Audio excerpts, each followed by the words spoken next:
大家好，我是多多。真正的爱是适度的付出和适当的退出。中国传统观念中，凡事讲究一个字，度，就是失了度，终将会酿成大祸。关系失了度，感情消失殆尽；付出失了度，必将伤人伤己。50岁以后才明白，相处有尺，帮忙有度。不仅朋友之间，亲人之间亦是如此。当你忙忙碌碌半生，迈过知天命的年纪，步入花甲，谁是你心中最牵挂的人？答案往往是儿女。但儿女成家立业后，有了自己的小家庭，各有各的鸡毛蒜皮，一家人总有一天要说两家话。牵挂再深也得讲分寸，有尺度。今天将和大家分享的是，不管你有多少钱，也别帮子女3种忙。人老了，不管多么关心子女，也别帮这3个忙，否则好心办坏事。别帮儿女走完人生路。有位作家曾在书里写道，所谓父母子女一场，只不过意味着你和他的缘分，就是今生今世不断地目送他的背影渐行渐远。你站立在小路的这一端，看着他逐渐消失在小路转弯的地方，他用背影默默告诉你不必追。孩子人生的道路上，父母只是领路人，即便有再多不舍，也要放手，让他们自己去抵挡风雨。世间有太多父母，不仅在儿女年幼时贴心照顾好衣食住行，还要在儿女成年后帮他们承担起生活的重量。前些日子，一段19岁男子状告父母不养之罪的新闻在全网刷屏。平日里他躺在床上玩手机睡觉，而他的父亲则顶着炎炎烈日在工地上赚钱。他的母亲患有糖尿病，常年卧病在床，需要大量医药费。一家人的开支全靠父亲，每个月3000多块钱的收入。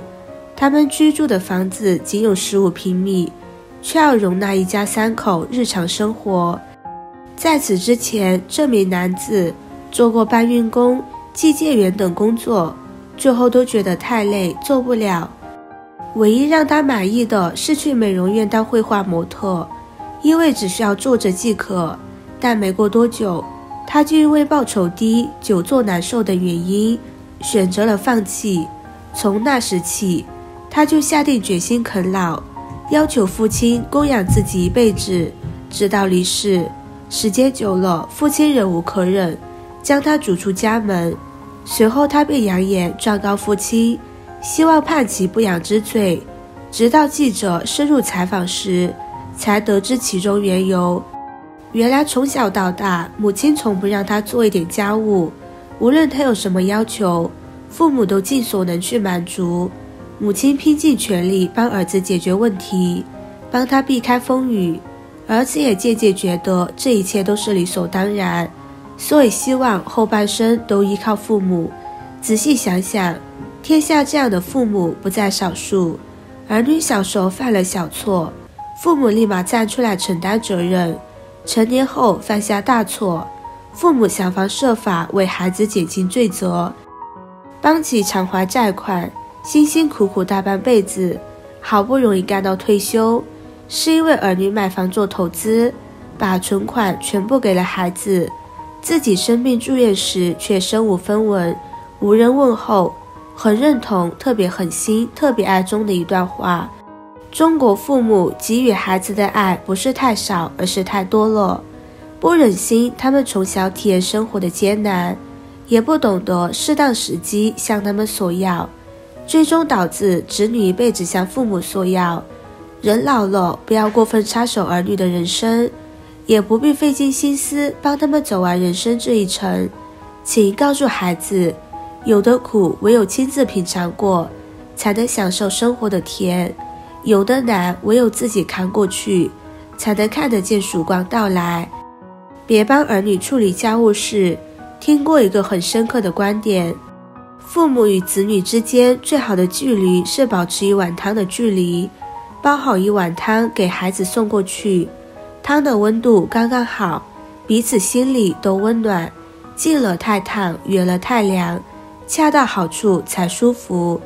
所以距离不仅指的是路程的远近，也包含分寸的大小。儿女成家后都有属于自己的小日子，也有避免不了的家长里短，但一旦父母掺和其中事情，结局就会大不相同。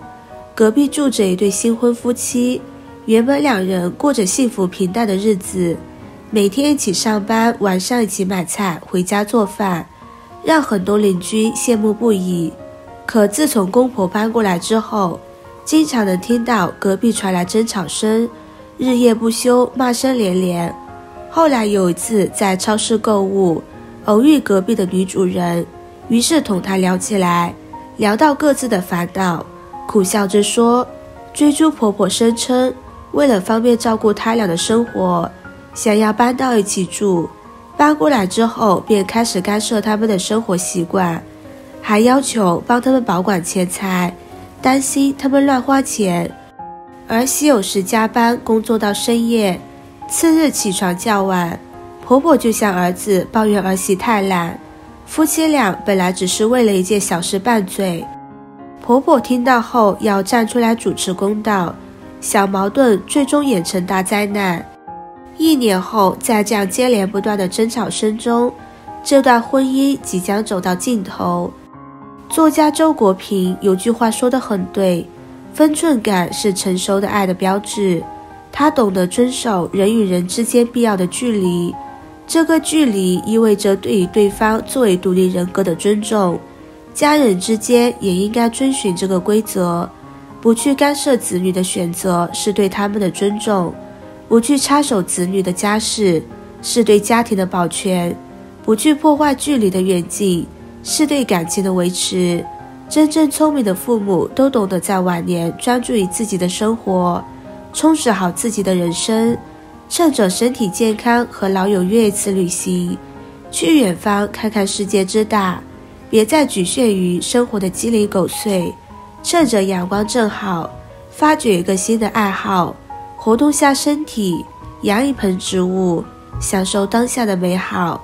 一家人最好的状况莫过于父母有父母的天地，子女有子女的幸福，彼此牵挂，互不干涉，常常盼望相亲相爱，别逞强帮儿女带孩子。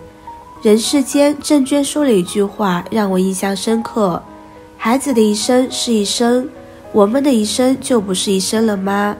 有多少人忙碌一生养大了孩子，到了颐养天年的阶段，又主动提出帮忙带孙子，不成想因为太过劳累熬坏了身体，伤害了自己。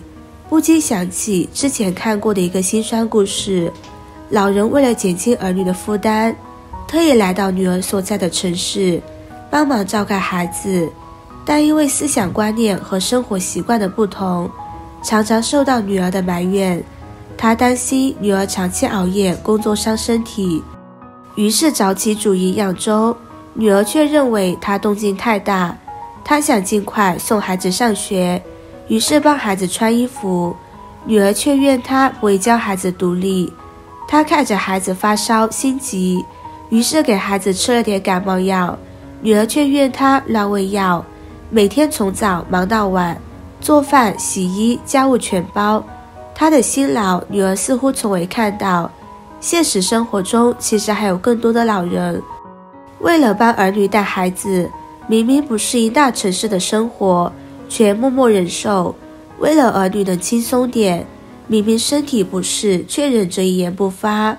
有人曾经在街头采访带娃的老人，问起最累的是什么时候，老人回答道，生病了就会很累，还要被儿子儿媳指责没带好孩子，背负着身体上的疲惫和心理上的压力，只为一份爱的托举。人到晚年，总有力不从心的时候，总有顾及不到的地方。年龄大了，不必为了没有帮到儿女自责，也不用强行忍受不适应的环境。永远别忘了，内心安好才是享受幸福的关键，身体健康才是子女最大的福气。遇事别逞强，量力而行，是一个老人最高级的智慧。有首歌里唱到，生儿养女一辈子，满脑子都是孩子哭了笑了。父母与儿女的缘分是一场轮回般的索取与付出，而真正的爱是适当的付出和适当的退出。人老了，该学会慢慢退出子女的生活，该给的关心和帮助及时送去，该放开的手也要趁早放开。少操点心就多点快乐，不为琐事忧愁就能保持幸福。愿你过上最美好的老年生活，老伴在旁，儿女孝顺，欢笑常在。今天的文章就分享到这里了，如果您觉得对你有帮助的话，可以收藏起来或分享给身边的朋友，别忘记点赞收藏哦。点击我的头像可以看到更多的精彩内容，我们下个视频见啦。